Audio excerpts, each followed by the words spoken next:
Welcome to the long and short of it. You guys, this is our final episode. This has been such a journey. I got a lot of texts and calls and messages from people out there in Cyberland saying to me today, say it isn't the last episode. But yes, this was always a limited run BBC style series. So we may come back in the new year 2021, but throughout the holiday season, Beth and I are going to take a little break to spend some time with our loved ones, of course, in a safe and social distance manner. We're not flying across the country for Thanksgiving, but we are so thrilled to be here tonight. The outpouring of love for this project has been very deeply felt, and the friendship that has been created between myself and Beth Hickey doing this project is also deeply felt and respected. So on that note, I am going to bring the long to my short, the tall to my tiny, the wine to my whiskey on to join me for our very, very final live cast. And don't worry, this actually will remain in the universe, and all these episodes can be watched on YouTube. Hi, Beth Hickey, how are you doing?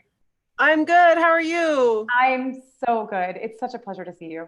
Oh, it's so great to see you. As you can see, I'm actually, even though it's night, it's daytime and I'm in Monte Rosso. I wish I was standing in the vineyard with you, sipping on some of the incredible Zinfandel that we're going to enjoy tonight. Beth, I think that some of this episode is going to be a big love fest, and we just have to let people, like dig into that. But all my favorite, buddy comedies are a big love fest, and I just want to say, and I say this to you every week, the level of talent that you have shown in your understanding of these pairings has blown me away. It exceeded every expectation that I had. I knew this was going to be a challenge, and you did the heavy lifting when it came to the pairings. So yet again tonight, we have something completely unexpected. And I just want to thank you for putting so much work and energy and thought into the pairings you did with the Dalmore and the pairings that you have done with Jura for the last couple episodes. So just my high praises to you. You are a woman of the vine, and I am always impressed to be your sidekick. So thank you.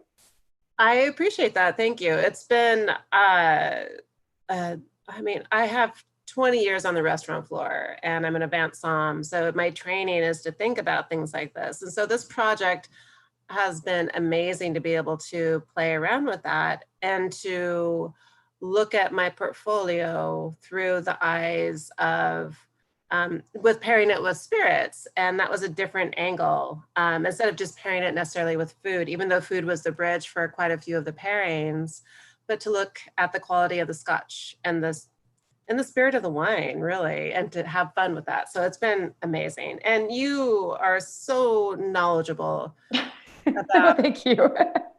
and just like a fantastic human being all around. So it's been wonderful working with you. Well, that's a very sweet thing to say, and thank you very much.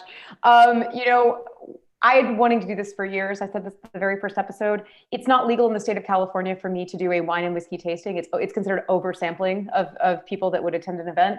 But I always knew that this would be innovative and perfect. And again, to kind of echo what you just said, the Elevage collection, it's so diverse, and it's so deep and interesting with the wines that you were able to pull from. And some of these labels I've never even heard of in my life. And that was such a gift to me because I'm a regular wine drinker, and I've learned, what's in the collection, and, it's been so good. And I think this is a joke, and I'm going to give a little quick shout out to my mom before we bring on the guest. My mother would always drink white Zinfandel. And white Zinfandel, was something that was extremely popular in the 80s. It's a very grocery store wine. Everybody, gets it like a big unoaked Chardonnay is now. Everybody gets drinking barefoot and all that. But to really look at a Zinfandel from not that big box, giant liter of wine perspective, and actually look at it with a great respect to the grape, is something that's been a little foreign to me, because I think the grape got a bit cheapened by that universe, just like Chablis did in the 70s, or just like, Chardonnay, you could argue now, big fruity California Chardonnays are kind of like grocery store Chardonnays. Mhm. So this is going to be fun to kind of retrain my brain around Zinfandel and what a Zinfandel can be.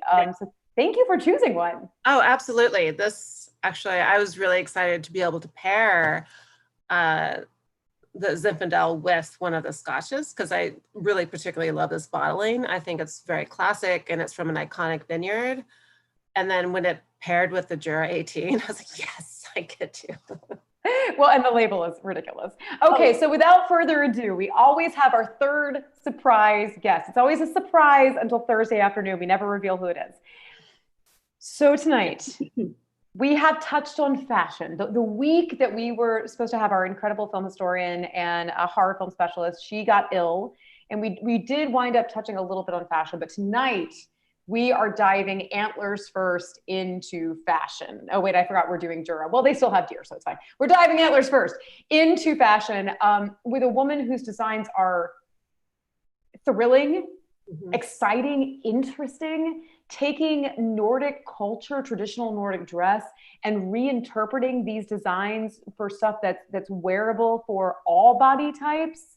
I'm really, really excited. So without further ado, I'm going to bring in our third guest tonight, Madison Leiren. And she is not only a talented designer, she is a good friend of Beth. So it's like the whole family in the room tonight. Madison, how are you? I'm doing great. How are you? I'm good. I love your background. It's so Thank indicative you. of indicative, is that the word I'm looking for? It so very much reflects your style.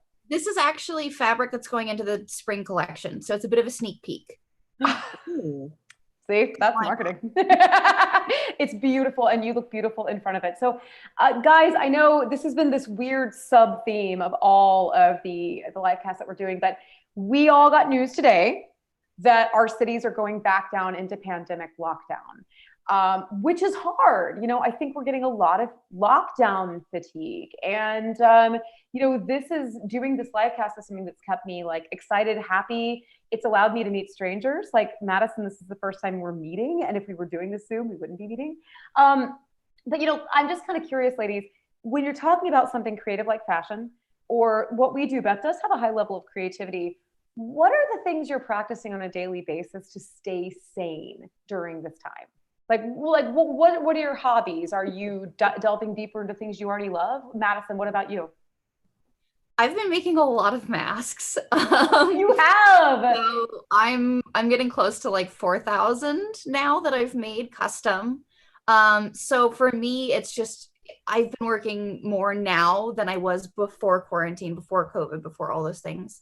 So what I'm doing to stay sane right now is like I'm buying fabrics, I'm starting the spring collection. I think everybody is just like worn out and tired of quarantine, of COVID, all these things, which totally makes sense. Our lives have so severely changed. So everybody kind of wants something to look forward to. Mm-hmm. And I think spring, looking to outside right now, it's dismal, it's dark, it's all of these things. Looking forward to the light, to the rebirth, to hope of, the vaccine, of getting back with our friends, of all those things. That's kind of where my mindset is. That's where I take my mental holiday.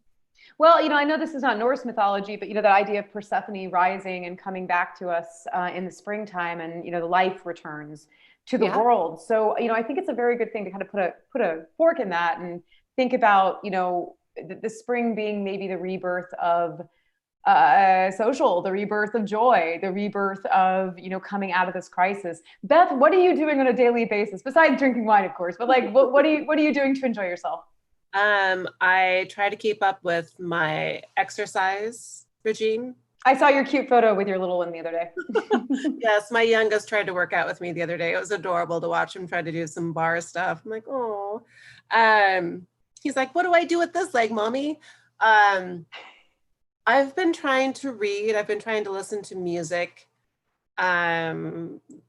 Basically, I'm a big proponent of feeding the inner child. It's that creativity, it's that source. And so I've been trying to do that. Some days I'm better than others. And usually the days where I'm kind of losing my mind are the days I haven't been feeding it. So just trying to get back to that and enjoying little things. Like we're not drinking it today, but today is Beaujolais Day, the third Thursday in November. I went and I bought some Beaujolais Nouveau. I prefer Cru Beaujolais myself. Morgon's my favorite, but I was like, you know what? I want some Beaujolais Nouveau. I'm just laughing. That's so very specific. Beaujolais Day. It's like very, very specific.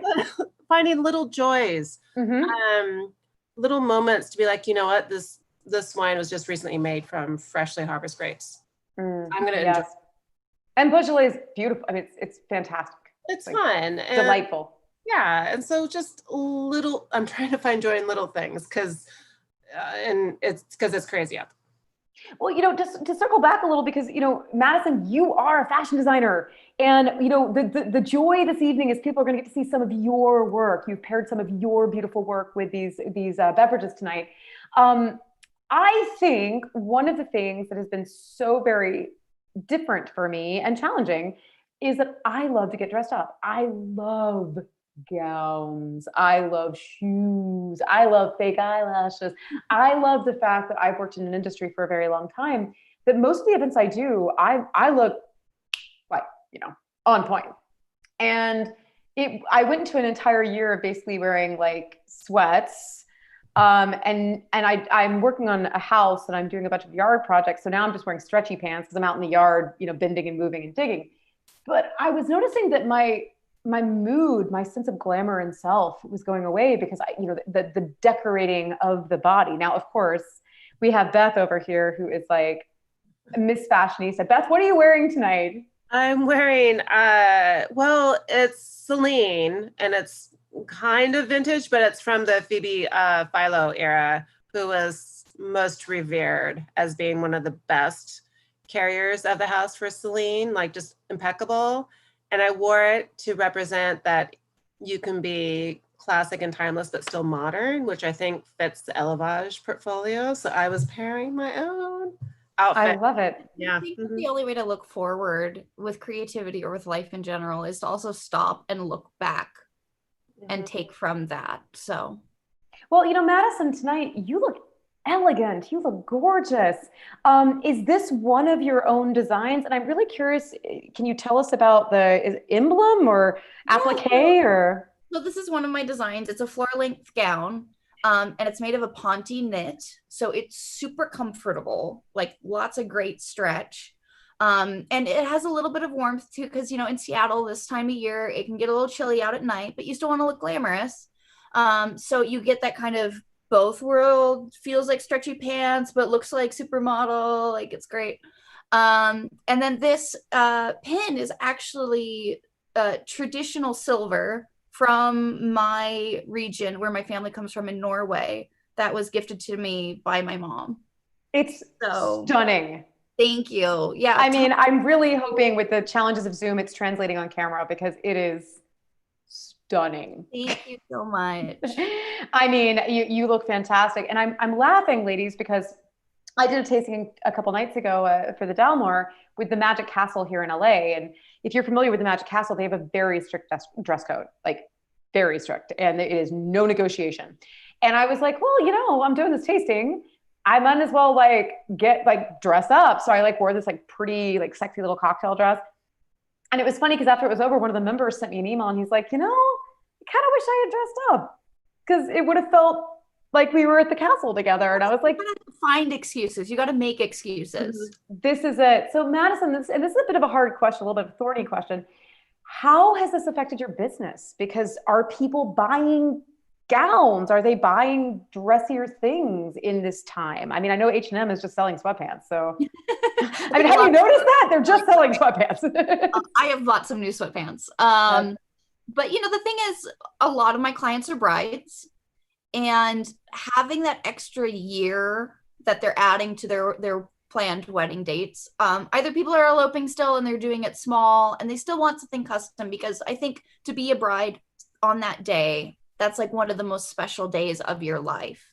So they still want custom, they still want beautiful, they still want meaningful. A lot of people are also reworking their grandma's dresses or their mom's dresses into new things. But for a lot of people, yeah, we're just extending out their dresses deadlines for about a year.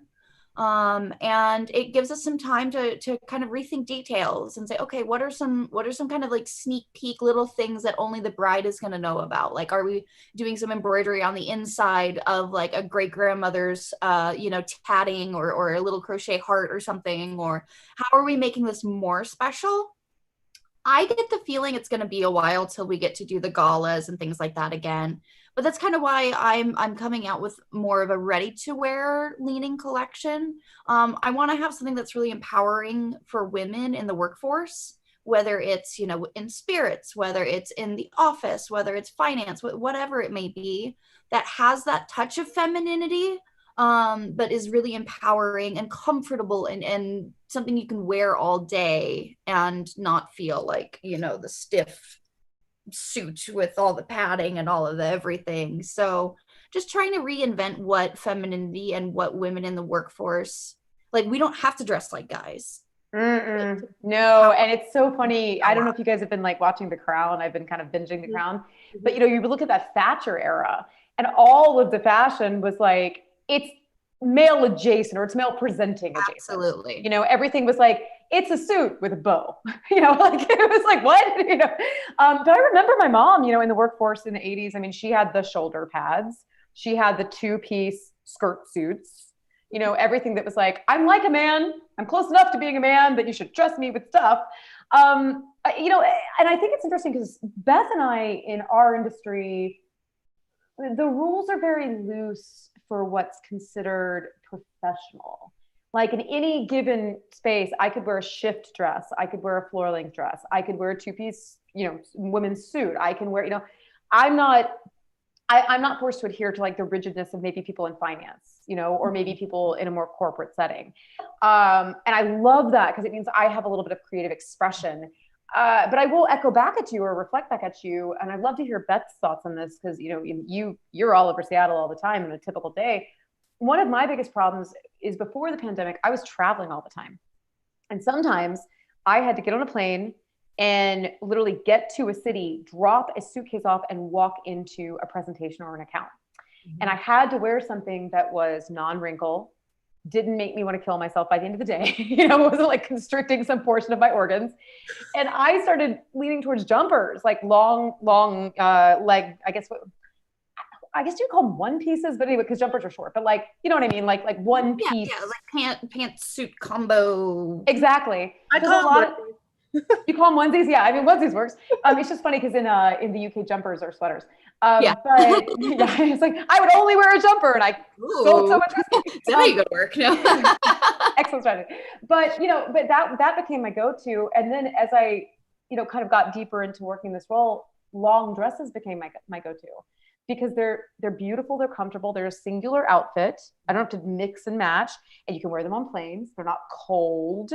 So when you talk about, like Beth, for you, when you talk about professional presenting, and I know it's weird because we're sort of stuck in this, we're all at home, but I've seen you in everything, Beth. I've seen you in onesies. I've seen you in gorgeous, like Chanel suits. What's your go-to for looking professional? It's funny because when I'm on a plane, I have a onesie that I wear. I mean, it's a denim jumpsuit. I mean, it's great. It's comfortable. I always get compliments on it. It doesn't wrinkle. It's hip enough that I can get away with it. But if I were to be on a plane and to run out to do an event, I love sweater dresses. I have a bunch of pieces from the 40s. That where it's a complete dress or it's a suit, but it's wool, it's stretchy, it's comfortable, a little bit like wearing a blanket, but it's nice and fitted. I love the 40s era myself. It works for me. And I feel put together. So that's kind of my go-to. And I know there are a lot of modern suits that are made that way, but I'm all about the 40s sweater suits. I love that. In our promo, you're wearing the Stella McCartney jumper, which I commented on. I am. I do. Actually, I almost wore that tonight, but. Well, so Madison, let's talk for a second about your design. So if you could put it into some words, creative or otherwise, how has your, with what you've already discussed, the ready to wear idea, but how has your style evolved from the last collection moving into this collection? Are there certain silhouettes you're leaning closer to? Are there certain ways of fabric gathering? Are there certain ways of offering support for a female presenting body? Where are you right now in the evolution between the last collection? So one thing I'm really focusing on is feminine silhouettes. So I'm taking a lot of inspiration from old traditional European costumes. So I'm looking at like drindles from Germany. I'm looking at bunads from Norway. And a lot of those were actually created in the 17 and 1800s, depending on what region and what have you. So looking at what those offered and also studying them like new today, what's being manufactured, what's vintage, looking at things like boning, looking at things like, how are women's bodies supported, how are they styled, that's kind of like moving forward, is how do we take those old traditional super flattering to multiple body types and torso heights and all that kind of stuff, how do we take that and make it new and young and interesting? So bringing back that femininity and that, like, I'm a woman and, I have a different body type, I have a different presence, but like that brings unique qualities, unique perspectives. So styling for a modern woman and a young woman who isn't afraid to be who she is.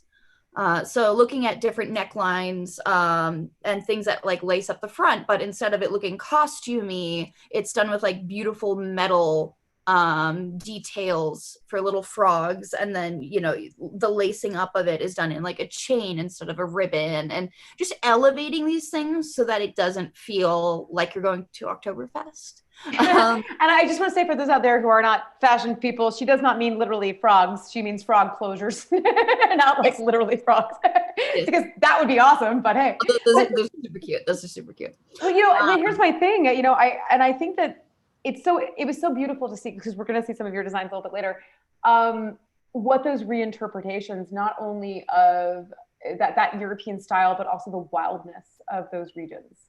And it was a very, very perceptive when we talk about it in relation to Jura and the wildness that is from that island. And something that a lot of people don't know is that Jura and the Inner and Outer Hebrides in Scotland were actually settled by the Norse. So the same Norse people that came through Orkney and traveled down the western side of the island settled all these tiny islands and were the first people there. They were actually there before what you would call the Gaelic Scottish, or the ancient Gaelics. So it's like a perfect tie-in. I mean, it's like the most perfect collaboration with you tonight, and I'm just so thrilled about it. So that being said, it is about the time to do the tasting. I'm always keeping one eye on the clock. My clock's a little fast, but gives us time to chat at the end. So tonight, ladies and gentlemen, we are presenting, and also ladies and gentlethems, we are presenting the final selection of our whiskeys, and it is the Jura 18. And I am a huge fan of the Jura liquids in general. I always call it the little whiskey that could.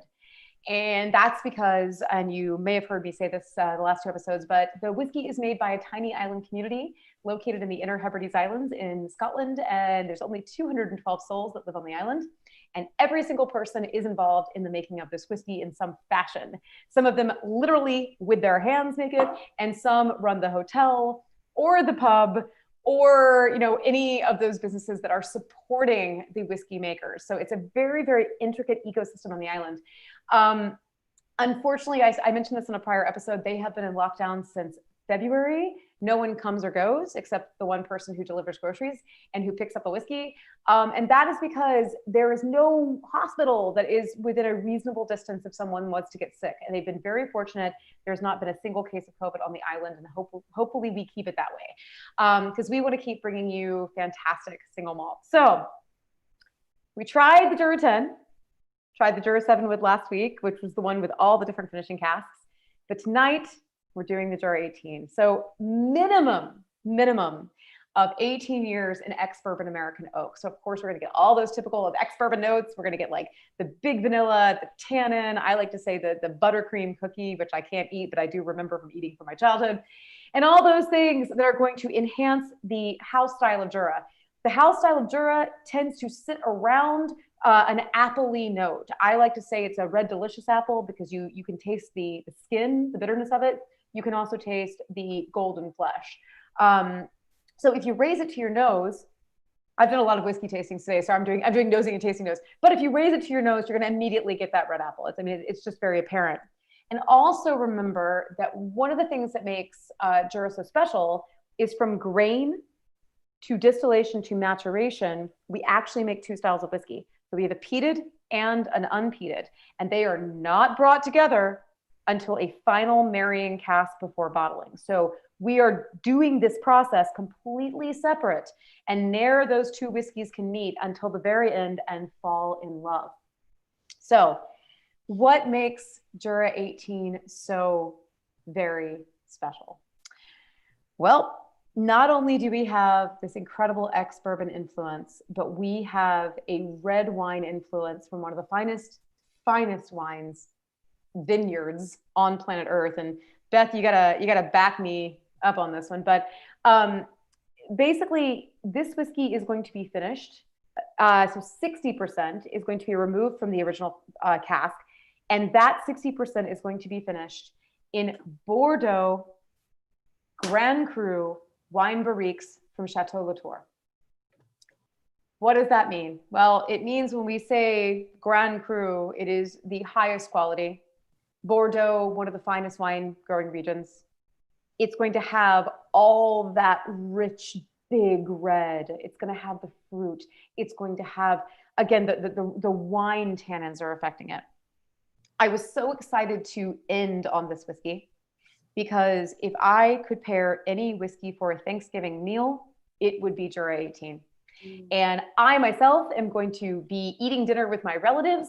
They are in Georgia. I'm going to be on a Zoom just like this, and I will be drinking a Jura 18 with the turkey and, of course, the red wine, because you can't have Thanksgiving dinner without some delicious red wine. But again, Beth, you face this problem because Jura is peated. We keep talking about this, and it's only a 15 parts per million, so it's not a crazy peat, but it's enough that pairing it with a wine is difficult. Now, I'm wondering for you, the wine you chose tonight, you did not choose a Bordeaux. You could have gone the easy route and just been like, whatever, Bordeaux. But I'm wondering, I know, I say that like it's easy. It's not easy. But I'm wondering for you if the fact that there is the red wine finishing on this whiskey, if that helped you at all or led you down the path of what you eventually chose. So tell us about the wine, Beth. All right. So what we have for our pairing is the 2014 Mount Peak Rattlesnake Zinfandel. It's sourced from the Monte Rosa Vineyard and the Moon Mountain AVA. So you're looking at high elevation Zin. It's 13,000 feet. And what is really unique about the Zinfandel? So you mentioned the label. So the label is it is a gorgeous design. It is so beautiful. Like, it is a sexy label. It is. I mean, I buy books by label. I buy wine by label. Yeah, no, absolutely. If you're a paper snob, like, it's beautiful. It's beautiful paper, but there's the rattlesnake on it. And the rattlesnake, I love, you were talking about the wild, and it was like, oh yeah, the rattlesnake is the wild. So the rattlesnake is, the bottling itself comes from Zinfandel, and there's some over 100-year-old vines up on the vineyard Monte Rosa, which I'll get to in a moment. It's really iconic. It's from the highest elevation part of Monte Rosa, and the bottling is called Rattlesnake because that's where the rattlesnakes go. And during the day, they're out sunning, and at night they coil themselves around the vines for heat. And that's really cool. If you follow actually Brene Royal, who is amazing, follow her. She's the vineyard manager for Monte Rosa. She's brilliant. She will actually post, like, during when she's out there in the vineyard, she'll post pictures of the rattlesnakes. And she'll like, yeah, there's one today, there's two today. I would be surprised if, like, there wasn't a little label on there that says like a portion of these wine sales goes to the hazard pay and our anti-venom fund. I mean, there's a story there. So the wine itself is 96% Zinfandel and the rest is Petite Syrah. What's really unique about Monte Rosso is you have the high elevation, you have red loam soils, as you can see. And so you get wines that are really expressive. It's volcanic soil. You have high acidity. So you have wines that will just have that brightness of fruit. And often with some of the bottlings, they'll add a little bit of other fruit from another vineyard just to kind of help to, a little bit darker fruit to help balance out the intensity of the acidity. So 85% of this particular bottling for the 2014 vintage comes from Monte Rosso, and the rest of it comes from lower elevation fruit, just to kind of add a little bit of a darker fruit profile. What's unique about Zinfandel itself as a grape is that it has shot berries. So if you look at, if you were to grab a bunch of grapes, you would have grapes that were completely ripe, and then you'll have some grapes that are slightly underripe, like they're small. Those are the shot berries. So when they get pressed, when you blind taste a Zinfandel, you'll get the whole fruit spectrum from cranberries to blackberries. You just taught me something I've never heard the phrase shot berries before. Yeah, so you will have, it's crazy. It's like when you have a really rich wine and you're getting tart cranberries and you have that, and you're like, oh, this is Zinfandel. So I paired this wine because I was keeping with the idea of the peat and having a wine where the rich expressive nature of the fruit would dance with the peat all the way from the mid palate to the finish. And that's why I chose the Jura 18, and the fact that it's aged in ex-Latour barrels only helps with pairing it with the red wine. But that's why I chose it. It's such a beautiful Scotch whiskey. And I thought there's a nibbleness to the Zinfandel. Zinfandel can be such a rich wine, but these grapes coming from Monte Rosso have a lifted nature. There's a brightness to it that it would dance well with the 18. It's fantastic. If I had one wish, I feel like Stuart Smalley from SNL, if I had one wish, I hope that anyone who's been watching this series actually try some of these pairings, because they're out of sight. I'm speechless. You can see I'm speechless. One of the things I'm finding really interesting about this pairing is that you had mentioned the loam volcanic soil, and I do so much work with cherries, so I'm always thinking of like Alboritza, but I noticed in trying them together, and remember the rule on the long and short of it is I never try them together until Beth presents her pairing. I noticed an ash note at the very back palate. I was getting an ashiness that was playing with the phenolic, compounds, of the peat. And I was like, is this something that's, that is being manufactured by the pairing, or is something that's present in the wine? But there's definitely something to that in that long finish. I think it's in the dance between the two, because if you were to taste the wine by itself, you get the lifted nature from that volcanic soil, but I don't necessarily get the ash per se. But when you bring it in with the unique profile of the 18, I think it's that dance on the palate that brings it in, and it's really unique, and I think it's really harmonious. And you were talking about that vanilla bean, or the buttercream cookie. Mm-hmm. On the nose, that buttercream cookie with the blackberry from the Zinfandel. Absolutely making me really happy right now. I really like this Zinfandel. Going back to like what you were saying, Jen, about grocery stores and Zinfandels, and how like we've all kind of had one of those experiences where we're like, oh, this is Zinfandel, I'll pass next time. But this Zinfandel like totally changed my opinion. Mm-hmm. And like I really have been enjoying taking a sip of the Zinfandel and then taking a sip of the Jura, because I feel like this Zinfandel has such a lingering, subtle, sensual finish that just kind of extends and like lets the Jura have that kind of finishing note. Mm-hmm. You know, it's so funny, Madison, I was just about to ask you, and you know, of all the guests that we've had on the show, some are very well versed in spirits and wine, some of them are not so much, but like, I just so appreciate you diving right in to being like, this is what I'm experiencing. This is what's happening in my mouth. Because, you know, sometimes people are a little shy about putting that stake in the ground and saying, you know, this is what I'm experiencing, because they feel like there's a right and a wrong answer.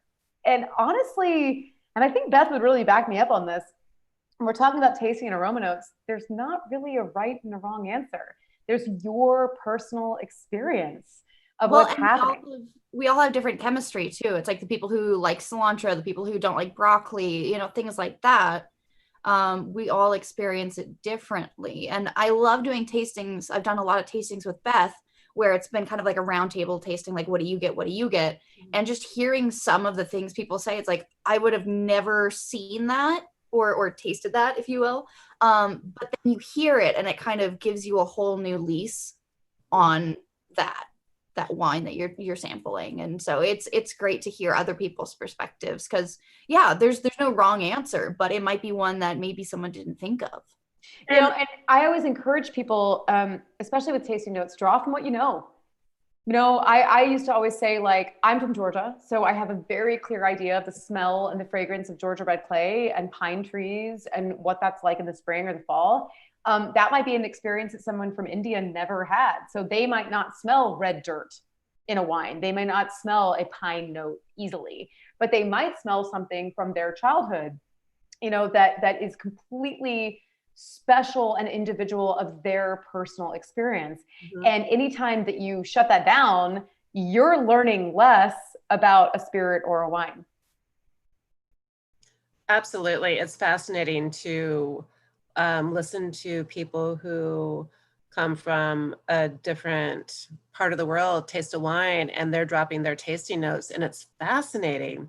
And that's when you need to just stop and listen, because if you ever want to think about how to pair food with, or wines with, or spirits, you know, with what we would say are international cuisines, they're telling you, they're giving you those notes right now, and it's invaluable. It's fascinating. So, I mean, seize those moments. It's great. I will say that Madison is a Renaissance woman and has gotten herself to Iceland because of her beverage talents.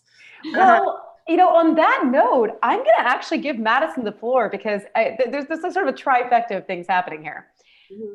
I saw, Madison, on your social media, which if you look to yes, I did it right. Sorry, it's backwards for me.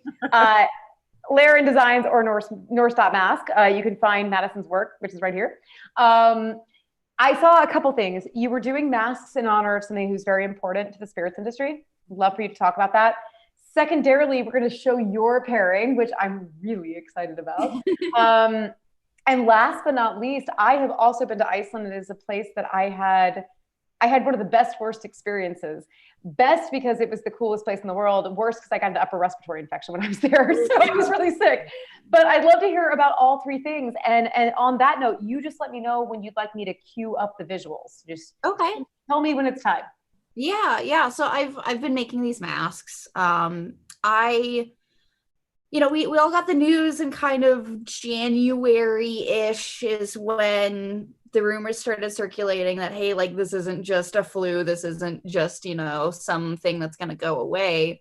And I kind of looked forward and was like, okay, my family's Norwegian American. And I knew, okay, we're having a shutdown. Probably like our cultural events aren't going to happen. Things like our Constitution Day, which happens in May.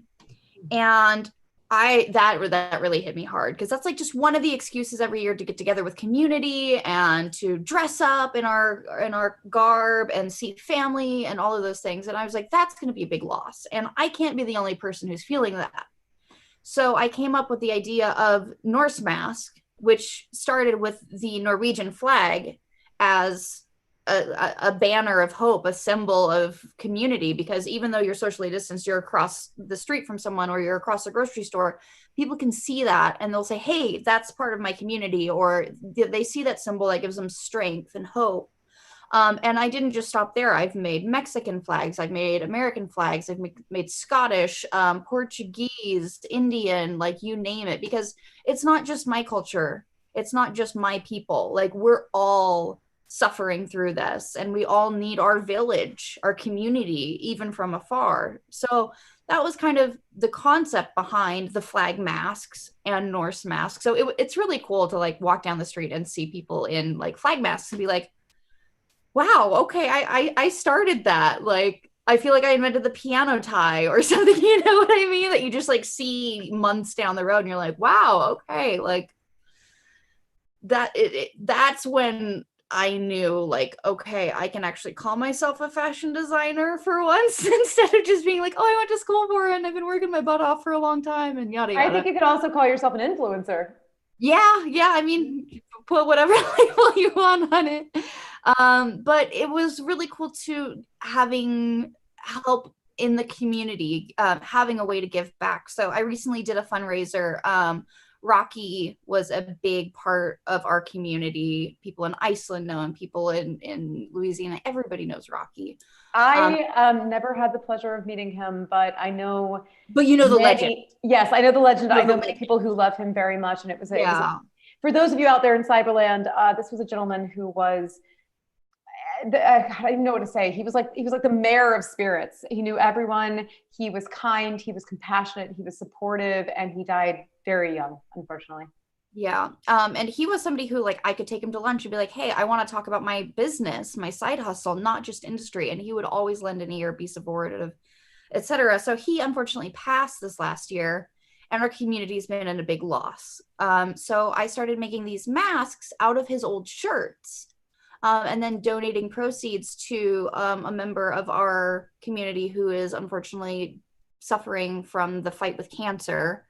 And so just like finding ways to give back to the community and keep us connected. I've been, also doing embroidery for embroidered masks for local businesses, and just, trying to like support our community how I can, keep people safe, give people quality. These aren't things that are being made in China out of polyester and not following CDC materials, or things I'm making. And if I wouldn't wear them, then you're not going to, that's my standard. If I wouldn't give it to my family, you're not getting it. Well, the best part is that the first time I ever knew about you is that Beth was sporting your mask, and she's like, this is my friend, Norse mask. And I was like, that's so cool. And she was so ebullient about the work that you were doing. And I'm so glad that we came full circle and you've made it to the live cast. And Beth is just a wonderful human being. She always looks out for small businesses, for other people, for artists. She's always helping share the spotlight. And I have so much respect for her because of that. Yeah, she's kind of badass. You're going to make me cry. There's no crying in wine. I don't know. I don't know. Wine a little, you'll feel better, right? Right. So Madison, thank you for sharing that, because I was kind of surprised. I didn't realize, prior to coming on the show today, that you had a spirits connection. So when I'm going through your social media and I saw that, I was kind of like, so what is the direct connection? How are you spanning the fashion and spirits universe? How did you know Rocky?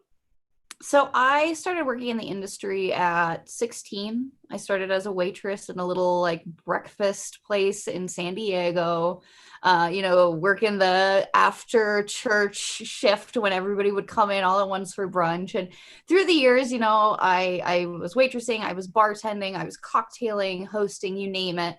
And I've just been really blessed and fortunate to have the opportunities I have to work alongside people who believed in education of other people. It wasn't just you're here to work, we're just going to work you to the bone. It was, you're here, you're excited, you're teachable, let's educate you.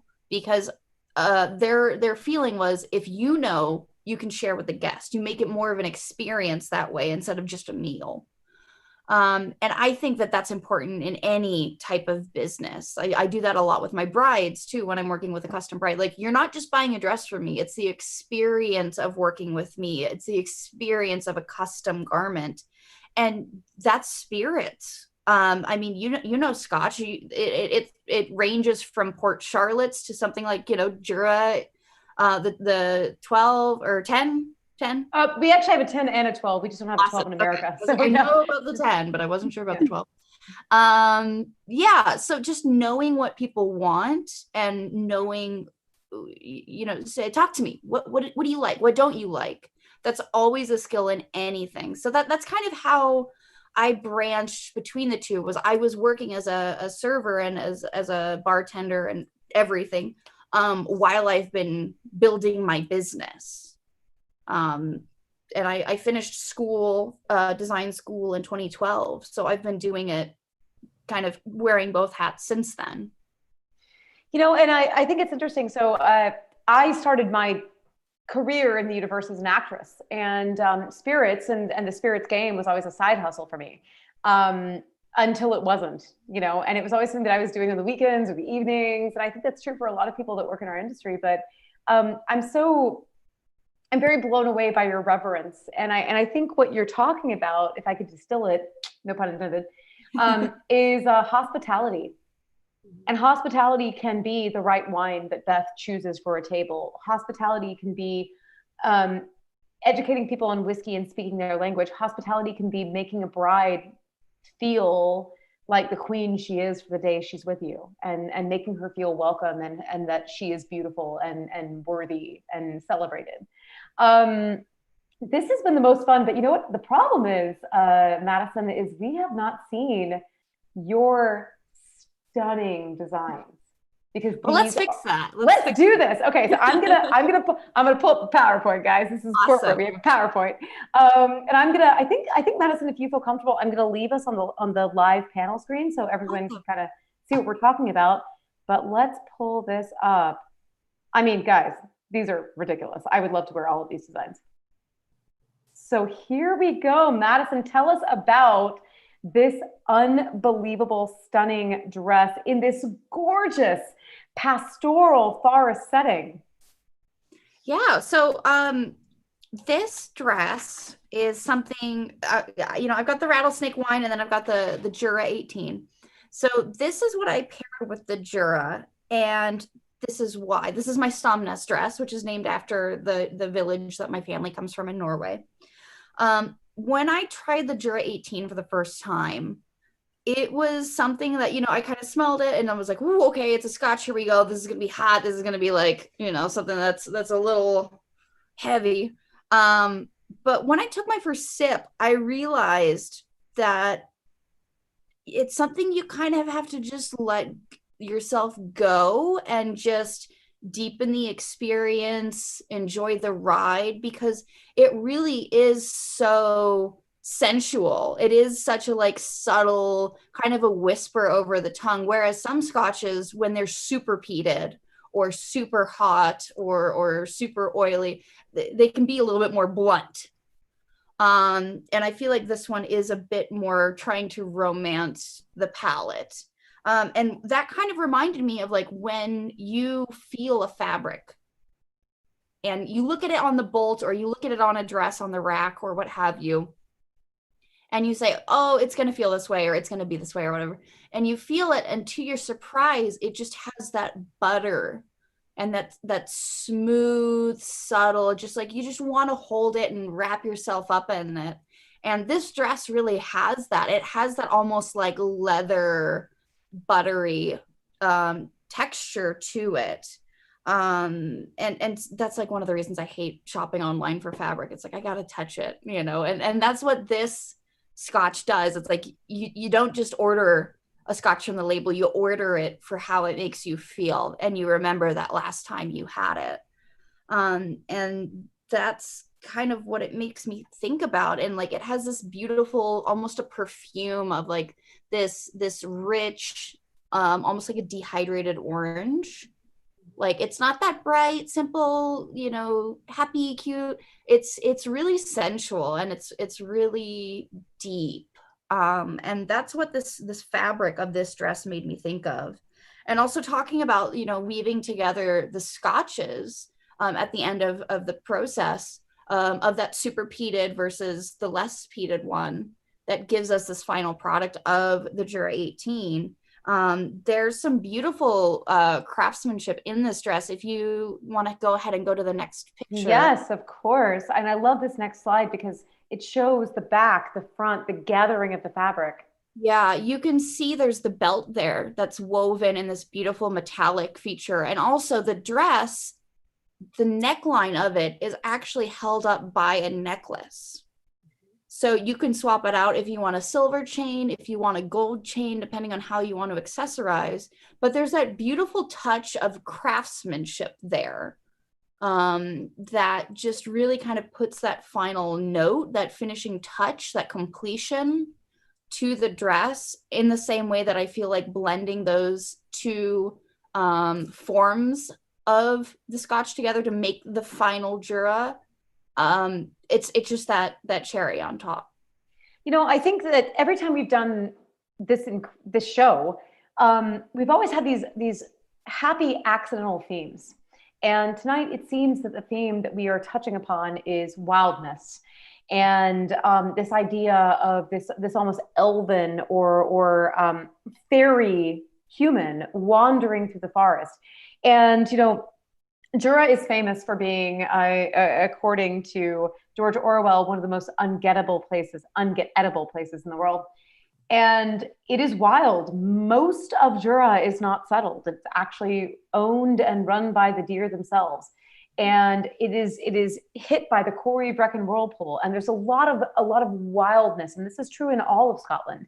If you go to Scotland, there's acres and acres and acres of just untouched land. And it was so interesting to me that this model and the way she was shot and the way the fabric is moving around her body is almost like Artemis. It's almost like a fairy. It's almost like something that is ethereal, a spirit of the wood. I'm really curious. Your designs are so, I don't know how to put it. There's a ruggedness and yet an ethereal quality. Did you have creative input into how these were shot and how these were positioned on the model? Oh, absolutely. So yeah. I was on set for the shoot. Mm-hmm. I was, you know, spreading out the dresses so you get the full body and flow of it. In the first shot that we were looking at, I was literally standing between the photographer and the model throwing up leaves. So it looked like leaves were falling. And the shot of her that we're looking at now, where she's sitting in the tree, I looked up at the tree and I saw that sunlight coming through, and it just, with the ferns and everything, it just kind of spoke to me. And my designs really are made with the emphasis on the beauty of a woman, the natural, just who we are in our state. And I think, yeah, you put a woman out in nature where it's beautiful, where it is what it is unapologetically, and she should stand out because that's what we are.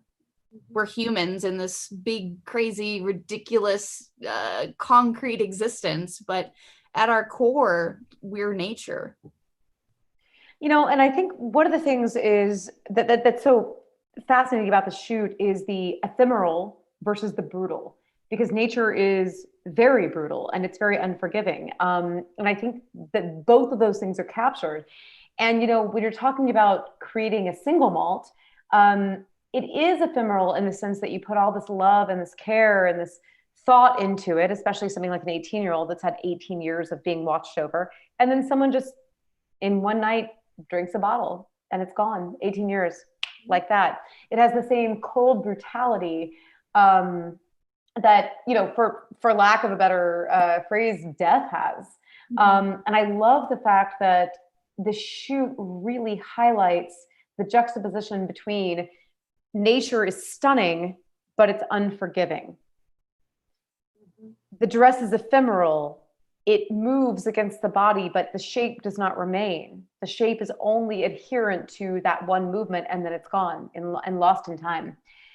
So that being said, Madison, just like Beth, you've blown me away. Our second pairing was specifically created to complement the Zinfandel. So let's talk about that. I'm going to let Beth give a little bit of a insight into this one. So here is the second dress designed by Leiren Designs, and this is the Zinfandel pairing. Okay. So I think rattlesnakes are something that's really interesting. I grew up in Southern California. So I know a lot about rattlesnakes. I know the sound, I know the look, I know to stay away. And I think that with rattlesnakes, there's a fear, there's oh, I'm going to be bit, there's venom, there's teeth, there's danger, there's scary, there's all of these thoughts. And these kind of preconceived notions of how we view them. And with the Zinfandel, I got it and I was like, okay, it's a Zinfandel. And I had these preconceived notions of like we said, the big box wine or the grocery store wine, because I've just had some bad experiences with Zinfandels. And this whole experience kind of turned it on its head for me, because if you think of a snake in a lot of more earth focused spiritualities and things like that, it's a symbol of spring. It's a sign of fertility. And it's also the reawakening of earth after a long slumber. So for some people, it has actually a very positive and optimistic representation. And for me, that's really what this Zinfandel was. It totally changed my opinion on the grape. It's got, these dark, beautiful fruits. There's the fig, there's all of the different types of berries, cherries, things like that. But it's more than that to me. To me, it gave me a real feel of like walking through the woods on a foggy day where you kind of have that stillness and that like oppressive, slightly claustrophobic feeling in the fog because you can't see. And it's that just very intimate moment. And I get notes of like cedar and the crushed cedar leaves or almost kind of pines like underfoot. You get this kind of rich sweetness that's almost like the sap. There's also the softness of the moss. I kind of get some flavors of that earthy, sweet, woodsy flavor, kind of like the sweet rotting wood, very like, leaves, all of those sorts of things. And also it kind of for me finishes with this beautiful dry cocoa powder. Mm-hmm. And it just kind of made me think of like the smell of when you put on your leather boots, you put on your wool, and you go out into nature and you embrace the unexpected. And that's why I chose this pink floral dress for something that like, hey, this is a red wine. My first thought was like, okay, let's do like a luscious black dress, or let's do something sexy. Let's do something that's a little bit heavier and more bold. But this really was an unexpected tasting for me. And you get the beautiful violet flowers and the kind of blue blossoms and things like that. And that's what made me decide to go with this dress. So I'm going to move us forward to the second image. Same dress. Slightly different pose. I love the pine influence behind her. Are those loblollies? It's a Northeastern thing. But like, I mean, one of the things that was so interesting to me about the imagery that you chose with this was if you travel to Scotland, mostly Highland, mainland Scotland, there are ferns everywhere. And ferns are a prehistoric old world plant.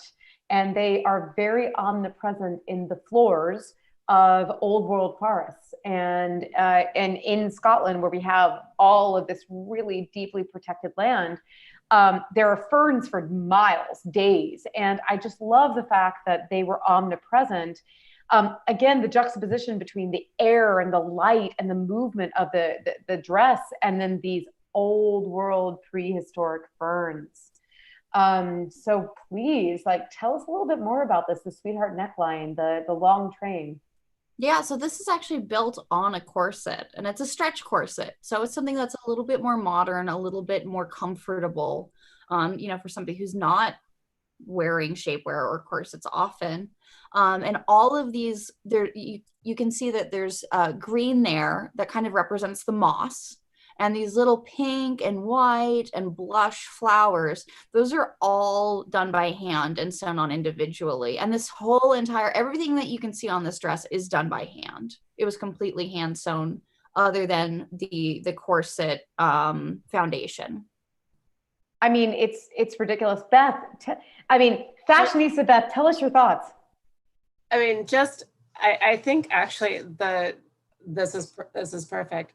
The juxtaposition of this beautiful dress in nature. So you have, I mean, Zinfandel, it's that cranberry to blackberry. It's that whole spectrum, but yet, and then we have the rattlesnake. So it's kind of like, it's nature, it's cool, a little dangerous. So you have this stunning woman in this beautiful dress that I think expresses the fruit profile, and you have the flowers, there's the floral note, but she's a little, like in the previous slide, she gonna sting me? Like, like, get me? There's something a little beautifully snake-like about her pose and her stance and her energy. And I think the sequins too lend to the scales and the shimmering of the light on that. And she's in a position, she's posed as if she's ready to embrace shedding her skin. And absolutely. Yeah, no, I mean, so perfect. Nailed it. Nailed it. I would also argue if the lady in the blue dress is Artemis, then she is Aphrodite. I love that. I love that. Because love hurts, man. So, and I'm going to pull up the next slide because I wanted to see the juxtaposition of literally the two goddesses, right? The sensuality and how the sensuality is very differently interpreted. The blue dress is very strong. It's nymph-like. It's in command. The pink dress is very luxurious. As Beth mentioned, it's shedding of the skin, right? And this image of her is almost as if she's taking a shower. I kind of love that. Like water is gonna fall and the skin is going to shed. Very beautiful image. And I think too, the blue one is strong. It's looking at you. It's recognizing you. The pink one is a little bit more submissive. It's a little bit more allowing. And I think that's kind of this dance between these two beautiful beverages. The scotch, you drink a scotch, you're gonna know it, like going into it. And the wine, the pairing between the two, it starts with that recognition and it finishes with that subtle, sensual, beautiful flow. And I love the fact that Beth is doing the patented long and short of it double smell. The double nostril. I have to say, this is, I mean, first of all, Madison, your creations are stunning. These are stunning dresses. Thank you so much. You're welcome. I mean, the work is obvious. The second thing is the thought that you put into this pairing is so apparent. And it has been such a pleasure to talk about these sort of like female presenting archetypes, right? Like this idea of the sensual, the sexual, the strong versus the submissive, or the chosen submissive. And I think that the best success I would say about the show is simply that this idea that every time that we talk about spirits or wine, we don't always have to talk about food. There's a lot of other ways to interpret or enjoy or engage with. And that honestly has been the biggest gift to me, and having you on and showing your incredible designs is just another way to understand not only fashion, not only archetype, but like kind of what we all do, which is finding different pathways to share the knowledge that we have with other people. So I'm going to stop the share for a second. We are running a bit long in the tooth here tonight, but here's the thing. It's our show and we can do whatever we want to. Last one, you got to go out with a bang. Right. So I certainly do not want to cut us short tonight. I mean, I'm not in a hurry. I don't know if you guys are, but before we go, I really want to say, Madison, the combination of your wine and spirits knowledge with your fashion knowledge has been a revelation. It's been a gift. if you could leave us with sort of one thought about where you're going with Leiren Designs, or where you're going with Norse Mask, what is the thing you would like to leave the audience with tonight? Well, one thing I'll say is, as a designer, you always have to be thinking ahead. Hopefully the masks go away soon. It's been great to do, and I've appreciated the ability to present these unifying facts and expressions to masses. And I'm glad to see people coming together and helping each other. But, I think ultimately fashion is an expression of self. How you dress yourself, when you put on lipstick, when you put on sweatpants, whether you're comforting yourself or you're making a statement, it's all about self-expression. And all I hope to do as a designer is to give women a voice, and men too, but to give them something, a garment that when they put on, they know it's for themselves, and it's something that they will cherish, not only the garment but themselves, and it makes them stand a little bit taller and makes them feel a little bit prouder of what they set out to do.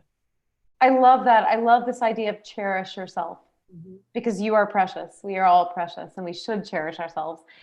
Beth Hickey, last episode. What would you like to say? So, just what Madison was talking about in terms of fashion. Tracy Ellis Ross. Goddess. The quote, actually discreetly, that she gave a couple of nights ago. But basically, she was like, dress up and show up. That if you are drawn to fashion, put it on, because it's empowering. I can't talk. Suddenly, it's knowledge. Princess Bride reference. 5 points if you have that at home. You're playing along. Hey. That it's just, if you're drawn to that, whatever you're drawn to, whatever speaks to that inner child. Like for me, I like to dress up. I fashion. I pair my outfit with what I'm showing that day. I do. If I'm pouring scotch, I'm going to be showing up in tweed. It's what I do. Because I love a good sartorial nod. I think it shows that you are thinking about the details. And I think it's fantastic. And for Madison, I have loved wearing your masks during this pandemic. Right now I'm rocking the rune mask. I have the gnome mask when I'm feeling a little bit more, festive and fun. Exactly. They just make you smile looking at them. And I have my Elevage mask that you made for our entire Elevage team, by the way. Oh, so that's so fantastic. That's so cool. It's, I don't know, it brings me great joy. I pair what I wear for life, just as I do for wine and spirits. So. And I think too, I love watching shows like The Crown or The Spanish Princess, or like these historical pieces about strong women in these incredible, very in these roles in which we can't understand the pressure put on them. These are incredible. It's like incredible women in uncomfortable clothes. Yeah. But what I try to do in the morning is I think about those women, and I think about how they would prepare themselves and take that moment to just say, okay, like I'm going to speak to Parliament today, or I am going to go and, marry a prince from a foreign country, or whatever their crazy life leads to them. Taking that moment for themselves and saying, and I'm going to dress the part. I'm going to show up and have it be in my preparation, in my way, in my influence. And in some ways, it's an armor. The jewelry I choose it's all like symbolic. Like my clothes it's an armor. It's how I prepare myself to enter the world, just as you're talking about. Like I don't buy my designer stuff like firsthand. It's all, vintage or, online consignment, what have you.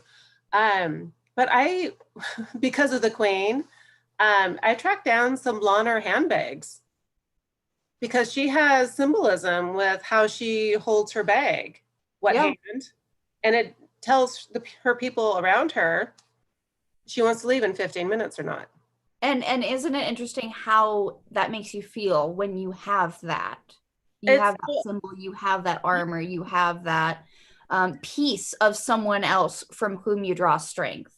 Yeah, and it's a wonderful treat. I tell my children, I'm like, well, it's the same people that made the Queen's handbags. Then I guess apparently as well as Thatcher. But I love the symbolism behind it. I don't know. It's fascinating to me. It's fun.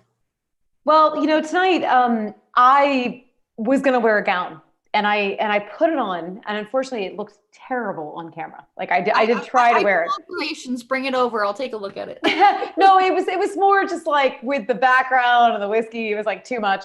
But it's this beautiful and one of my challenges, Madison, is I'm always looking for a long sleeve ball gown. It's very difficult. But I found this gown and it's striped. It's black and white striped, and it's stunning. And as a super short lady, it's sometimes hard to find something that fits a short body. Actually, I didn't say our key line, Beth, tonight, which is that Beth, of course, is the long pour. She's the wine, and I am the short shot of whiskey. And that's how the title came to be. But the last time I wore this dress before the world exploded, I wore it to the season 2 American Film Institute premiere of the first episode of The Crown. Oh, and there's a photo of me. There's a photo of me at the hotel with these gigantic images of Olivia Colman, because this was like her first debut, or I guess it was season 3, her debut, and me in this like crazy striped ball gown. And I was like, I wanted to wear it tonight to honor you, Madison, but I have to tell you, it looked shit on camera, so I couldn't do it. But that being said, there was something about even putting that on for a minute that I was like, oh, I remember luxury. Yeah, I remember. And I think that's one thing too. We lose so much in present day because everything is fast fashion. Everything's like, oh, I need a new t-shirt. I'll go to Target. I'll buy one for $5. Or, oh, I've had this for 6 months. I don't want it anymore. Whereas our parents or grandparents especially, they had those special pieces. They had those things that they would pull out on special occasions. They had their heritage pieces that they would hand down. And that's lost on us because things are just so readily available and, cheap. And the thing is, they're cheap because people aren't getting the pay that they deserve. They're not getting the standards of living that they deserve. And when you have something that's custom made for you, that you don't have to, try on 13 sizes on the rack, all of those sorts of things, it's a different feeling knowing that was made for you. There's no size attached to it because you're perfect how you are today. This is a crazy journey that we're all on. And this is just a physical representation of us. Our life is more than how we look or what number is attached to our waistline. It's a journey, and hopefully we all get to leave a beautiful mark on this world and better than we found it. But that's part of like why we aged Scotch for 18 years. It's not that it's not good at 10. It's great at 10, but it's going that extra mile and finding that thing that's special, that speaks to you, that leaves something better than they found it. And it's funny. My grandmother loved fashion. She was much like Beth. She collected. She was fantastic. And the biggest tragedy of my life is I'm 5'2", and she was 5'11". So, and broad. I could not wear a single thing that she owned. And I remember one of the funniest moments of my life. My grandfather, Frank, was like, by the way, he also spoke like Foghorn Leghorn. So he'd be like, Jennifer, I'm gonna give you Dot's coat. I'm gonna give you her mink coat. So he pulls this mink coat out of the closet. And I mean, remember, this was 1960. So if your husband bought you a mink coat, that was like the ultimate, wear. And I put it on and I looked like a child going to Narnia. It was terrible. It was a hot mess. So I was never able to actually wear any of her clothes because there's a certain point in which alterations become, they're just destroying the garment. You know, like I'm so tiny compared to her. So And have you ever considered going to somebody and having a pattern made in your size and recreating her dress? not at this point. The closest I've come to that is that my mother is also super tiny, like me, and she had a dress that she wore in about 1973 that was like this sort of Hawaiian number on a cruise, and I was able to fit into that.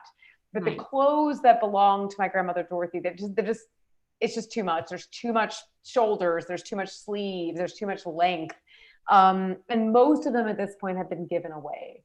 And I have to honestly say, and I mean this with the greatest love ever, I live in Los Angeles. Where am I wearing a floor-length mink coat? Yeah, no, that's totally fair. You can't even find a winter coat at the local department store in LA in winter. Right. And I don't get to go to Seattle anymore, so I would wear it up there, but then it's not PC and or it doesn't fit me. So it's a terrible idea. One thing that's really interesting, because again, looking back is looking forward. Looking at, I inherited my grandmother's Norwegian bunad, which is our traditional costume. And those are made with extra seam allowances in the shoulders, in the sides, in the skirt, everything. So you can pass those down. You can let them out if you become pregnant. You can take them in as you become older and, kind of get a little smaller. And I just think it's so brilliant the way that they did that with heritage in mind, with passing it down, with different body types, with different parts of a woman's life in mind. God, what a beautiful idea. This idea that you can take a garment and it can move from matron to matriarch, and be part of a family structure. I mean, that's such a gorgeous idea because, I mean, again, the jacket I'm wearing, it's fantastic. It actually has a leather collar that you can't see on this screen, but this is not something that would ever survive if I had a daughter. It's just not built to last. It has a planned obsolescence. And I think that's very tragic when we talk about both the environment and how we address fashion, right? One of my favorite things to do is to go thrift store shopping. I'm like Macklemore. I'm always like thrift store shopping. But the reason is I don't thrift store shop because I can't afford nice clothes. I thrift store shop because oftentimes it introduces me to designers I've never heard of or met. And most people don't realize it takes 150 gallons of water to dye one pair of jeans. Oh, wow. But let's go back to just the value of thrift store shopping for a moment, besides the environmental impact of fast fashion, which is horrid because it's number 2 in terms of environmental impact. So please think about what you're buying. But when you go thrift store shopping, you find vintage clothes. I have clothes that are Edwardian. They're still fine. I have a military jacket from 1942. It's Swedish military. It was surplus. I bought it in the 90s. That's one thing as a designer that's super important to me. And people say like, oh, you're a fashion designer. Like you're adding to the problem. I take all of my fabric scraps and I donate them to be re-spun into new fibers or put into house insulation. All of them. You know, what a gift. And it's really, again, we always stumble upon these like unnecessary or surprising themes. One of the things in single malt whiskey and Scotch whiskey is that there is a very serious and aggressive stewardship of the earth. And Greg Glass, the master blender for Jura, is a huge component of old world forest and what it means to take from and give back. So much of the work he does is about conservation because Greg is very aggressive about the fact that I want the person making whiskey 40 years from now when I'm, old and retired to have the same things that I have, to have access to French, forest, to have access to Scottish wood, to have access to all the qualities of the world that I have to make the whiskey I'm making. And there's a direct correlation between being a steward of the earth and making single malt. And it's something that I don't think that this industry talks about enough. And I think one of the reasons they don't talk about it enough is they're always afraid if we start opening up this conversation to stewardship, they'll be like, but, you know, we have effluence, we have, you know, there is definitely an environmental impact of making whiskey. But on the whole, most of the distilleries are doing a lot to contribute back to whether it's providing electricity to the local town, whether it's using marshlands to filter water, whether it's using you know, microbiome bacteria to break down the effluents. And I think that that's hand in hand with sustainable fashion, because we don't want, I mean, let me speak for myself. I don't want to know that I go to a place and I buy a tank top for $4 and the person that was making that tank top is suffering in an unsustainable and toxic environment. So I really try very hard to only invest my dollars in whiskeys or spirits that are thinking sustainably for the future, and clothing companies that are thinking sustainably for the future. Because and I think that's really important, that like when you go, for example, H&M, sure, they're a big company. They're one of the companies that I donate my scraps to, because they're taking those scraps and they're reweaving it into new fabric. They're really leading the charge. Right. And also they're doing a conscious collection where they're taking those recycled things, they're making them into new garments and they're selling them. So if you go to H&M, sure, you know, like we all can't afford to go to Nordstrom, myself included. But if you just spend the extra $5 and vote with your money, what is important to you? It's like the other day, I was doing a speech where I was talking about mask effectiveness and I needed candles, and I went to Target to go buy candles because it's close, it's nearby. And I saw they had some Hanukkah candles just in their little like dollar section. And I was like, you know what? I'm going to support that they're having Hanukkah things out. I'm not even, you know, I'm not Jewish, but I would rather spend my money on Hanukkah candles so that hopefully next year they see these were successful. People bought them. We're going to put them out again, instead of going over and buying, you know, the standard boxed cake candles. It's just, it's thinking about other people. It's thinking outside yourself. It's thinking, where is this dollar going to go and what is it going to do once it leaves my hand? You know, and I think I just love this idea because of the whiskeys that I've represented in the last 10 years. There is this like dedicated stewardship to the earth.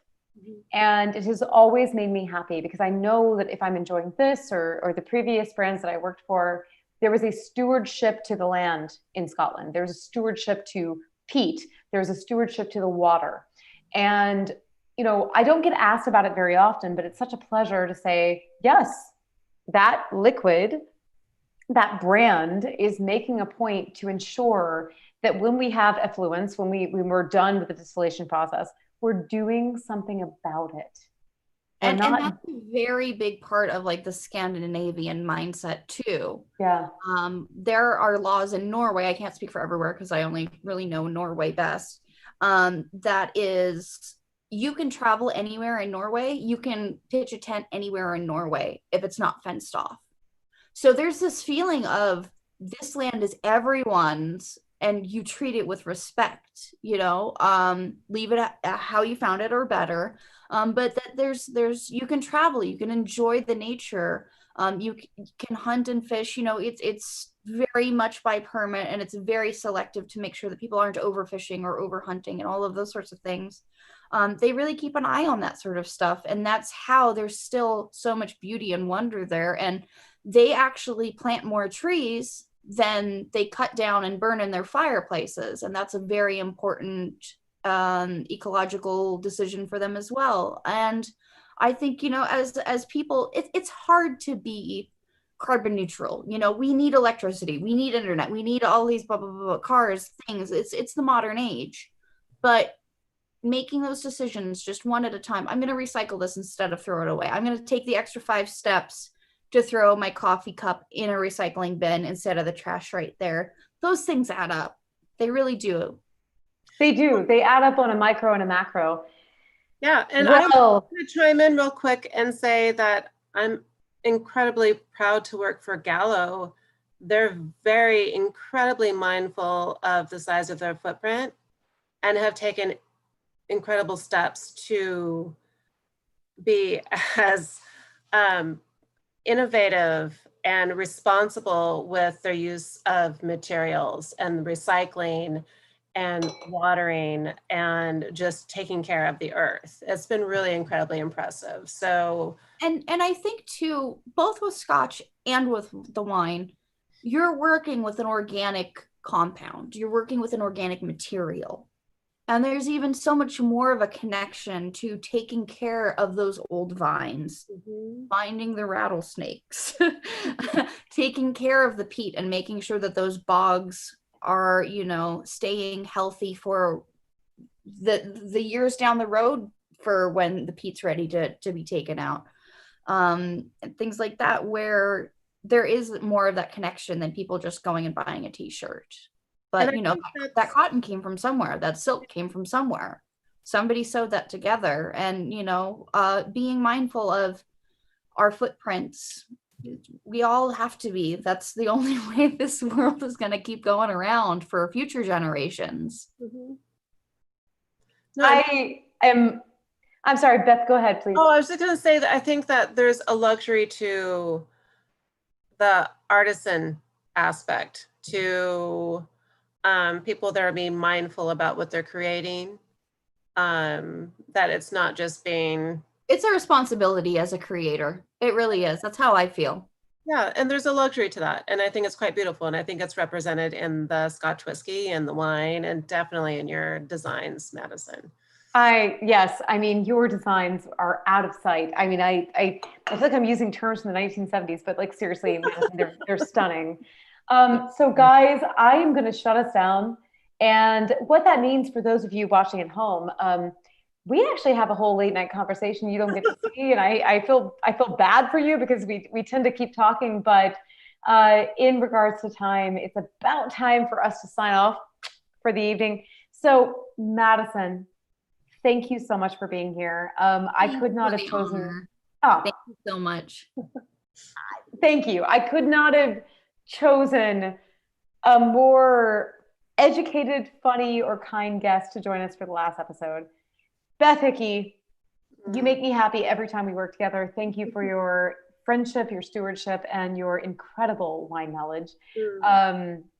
You blow me away. So I'm going to do the old, let's sign off, take everyone offline. Here we go. There's a lot, you know, one of the jokes about the long and the short of it is there's a lot of stuff that happens on the backside. I'm always running the soundboard, and sometimes it comes across as very like slick and sexy, and sometimes it comes across as very difficult and challenging, but I have tried through this learning curve with Zoom and otherwise to give you the best experience ever.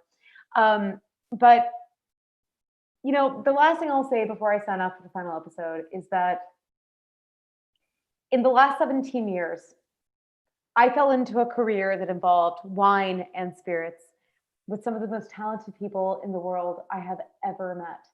And every single day of my life, it has been a gift. It has been a pleasure. It has taken me across planet Earth. It has allowed me to meet incredible friends and strangers. And it's going to be a minute before we return to normalcy.